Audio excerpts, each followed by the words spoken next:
moi, c'est Nino. Je représente la Géorgie et l'agence Mimino Caucasus. On est basé à Tbilissi, en Géorgie. L'agence existe à partir de 2012 et actuellement, on est à peu près 40 personnes à l'agence. On travaille pour tous les marchés européens et moi, je suis responsable du marché francophone. Donc, je suis prête à présenter ma destination en manière un peu plus différente. C'est parti. La Géorgie, c'est Équateur. Pourquoi direz-vous? Pour les raisons qui suivent. La Géorgie possède une histoire qui remonte à l'époque où les dinosaures se sentaient être cool, qui ne voudraient pas visiter la Terre et l'endroit où le vin est né. Oui, vous avez bien entendu, le vin géorgien est plus vieux que vos histoires d'amour. Khachapuri, Khinkali, le légendaire vin rouge. Si vous n'avez jamais goûté à ces délices, vous avez raté quelque chose de grandiose. C'est le paysage naturel. Avez-vous déjà été sur une montagne en regardant la mer? En Géorgie, c'est possible. Vous pouvez skier et plonger le même jour. Bien sûr, l'Équateur a l'Amazonie, le Galapagos, mais qui va affronter des moustiques géants et des iguanes? Sérieusement, des iguanes? La Géorgie, parce que c'est le Caucase. Diversité de paysages époustouflants, les parcs nationaux comme Kazbegi et Svaneti sont de paradis pour les randonneurs des amateurs de nature. La Géorgie, parce que c'est l'hospitalité infinie. Les Géorgiens vous accueillent comme un membre des familles de le premier instant. Ils vous rempliront des nourritures, des boissons et d'amour. Lors des banquets, préparez-vous à des toasts infinis et des chansons qui réchaufferont votre corps. Peut-être que vous ne comprendrez pas les paroles, mais qu'importe. La Géorgie, c'est le berceau du vin, avec une tradition viticole remontant à 8000 ans. Les régions viticoles comme Kakheti offrent des dégustations du vin unique et des visites des caves en centrale. La Géorgie, donc si vous souhaitez se sentir comme un roi géorgien d'autrefois, il faut absolument visiter le vin sulfuro à Tbilissi. Oubliez les spas, ça c'est le top. Les danses traditionnelles, aux fêtes de rue, il y a toujours une raison de trinquer. La Géorgie, c'est faire la fête. Et vous aimez la randonnée, des skis, des parapentes ou des rafting? Il y a tout ce que vous voulez en Géorgie pour tous les goûts. Les montagnes du Caucase vous offrent des pistes de ski en hiver et des sentiers de randonnée en été. Oui, vous pouvez faire du trekking sur le volcan, explorer des jungles, mais combien de fois retrouvez-vous à lutter contre un singe pour un morceau de banane? Géorgie, parce que qui va vraiment se battre avec un singe? Avec sa riche culture, ses paysages à couper le souffle, ses aventures inoubliables, son hospitalité chaleureuse, la Géorgie, c'est la destination à choisir.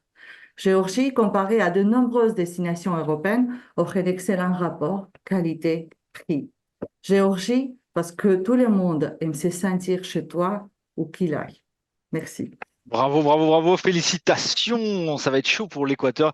Le temps a été totalement respecté. Quelques secondes dépassées, mais on les accorde. Ça passe. La parole est à Nico de l'Équateur. Bonne chance. Ça va pas être facile. Il y a eu quelques petits pics qui ont été envoyés comme ça. Allez, c'est parti. Hola chicos, hola chicas, bienvenue en Équateur. Aujourd'hui, moi, je vais pas essayer de vous présenter l'Équateur comme meilleure destination par rapport à la Géorgie, mais comme destination tout court, incroyable.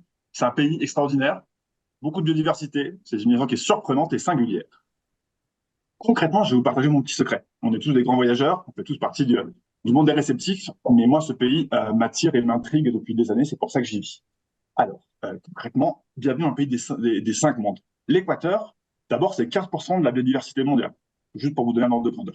Ce sont également les deux premiers sites UNESCO classés lors de la première classification en 78 avec Quito, le centre historique, et l'archipel des Galapagos. Donc, c'est un pays de biodiversité, c'est un pays de nature intacte qui est à cheval sur les deux hémisphères, avec les Andes, l'Amazonie, la côte Pacifique et les Galapagos, le long de la vue des volcans. Donc, en gros, dans cette petite descente surprenante, eh bien, vous aurez une population chaleureuse. C'est 17 millions d'habitants. C'est la moitié, c'est une nation qui est très métissée et avec des communautés indigènes et une hospitalité légendaire. Donc, c'est dense, c'est waouh. Et sur un petit territoire, eh ben, vous avez 5 pays en un. Et ça, accrochez-vous pour avoir une telle biodiversité, Arménie ou pas. Petit paradis pour moi, petit pays singulier. Petite taille, c'est 3 fois plus grand que l'Arménie, ça reste 2 fois plus petit que la France. C'est visitable toute l'année, pas de saison. Vous pouvez venir quand vous voulez, il fait beau tout le temps. C'est pour tout public. Pas de questions à se poser si vous êtes jeune, retraité, en couple, en famille, actif. C'est une terre d'aventure. Moi, c'est mon terrain de jeu sans limite. C'est un pays multifacette et depuis 10 ans qui ne cesse de m'étonner et de m'enchanter. Alors, on va faire un petit voyage en Équateur. On est parti en apnée. Imaginez un petit séjour d'une vingtaine de jours. Allez, on arrive à Quito, petite capitale du pays, à 2800 mètres, altitude, paysage de volcan. On est dans la capitale, donc pas mal d'expériences culinaires, gastronomiques, de fooding, de culture.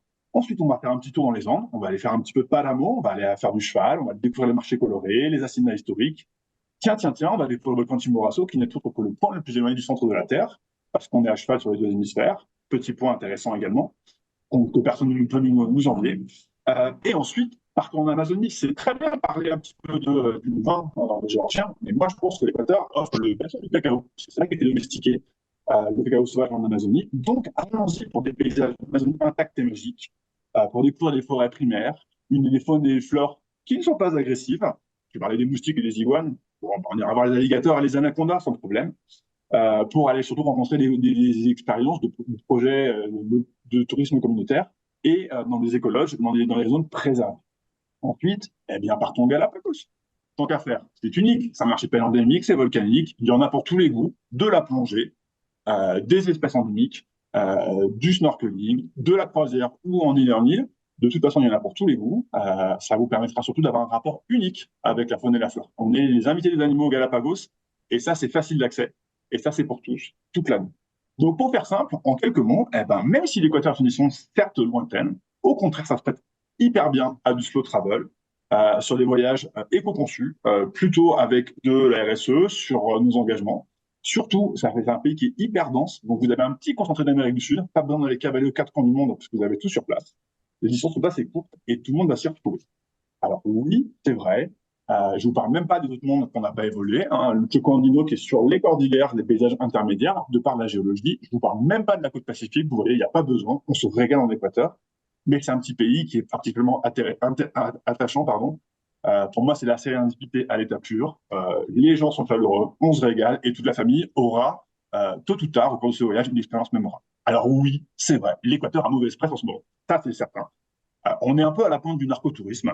C'est vrai, on est en train d'inventer une nouvelle forme de voyage, mais à défaut de passagers, on a des arguments. Alors venez, laissez-vous tenter, ralentissez le temps et venez vous immerger en Équateur entre la Sierra et les fonds de l'Amazonie. Venez, on est bien. Merci beaucoup. Bravo, bravo, merci. Le temps a été légèrement dépassé, mais je l'ai laissé parce que tu étais lancé. Il n'a jamais parlé aussi vite de toute sa vie. Et pourtant, il parle vite déjà à la base, mais là, il s'est surpassé. Je vous propose tout de suite de lancer un petit sondage très rapide. Vous avez quelques secondes pour dire qui a gagné la battle de Desti entre l'Équateur et la Géorgie.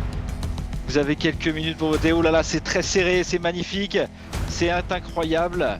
Oh là là là là. L'Équateur prend la tête. Attention, je laisse encore quelques secondes. L'Équateur prend la tête. Tout le monde n'a pas répondu. Il manque encore quelques réponses. Allez-y, je vous laisse répondre encore quelques secondes. Le gagnant aura une photo de Fabrice Pavlak en slip sur son bateau. Alors attention, peut-être ça fait changer les votes. Non, c'est fini. Tout le monde a voté. Ouh, ça se joue à rien du tout. C'est Terre Équateur qui a gagné. La Géorgie n'a pas gagné pour cette fois. La prochaine fois. Nicolas, tu viens de gagner un slip.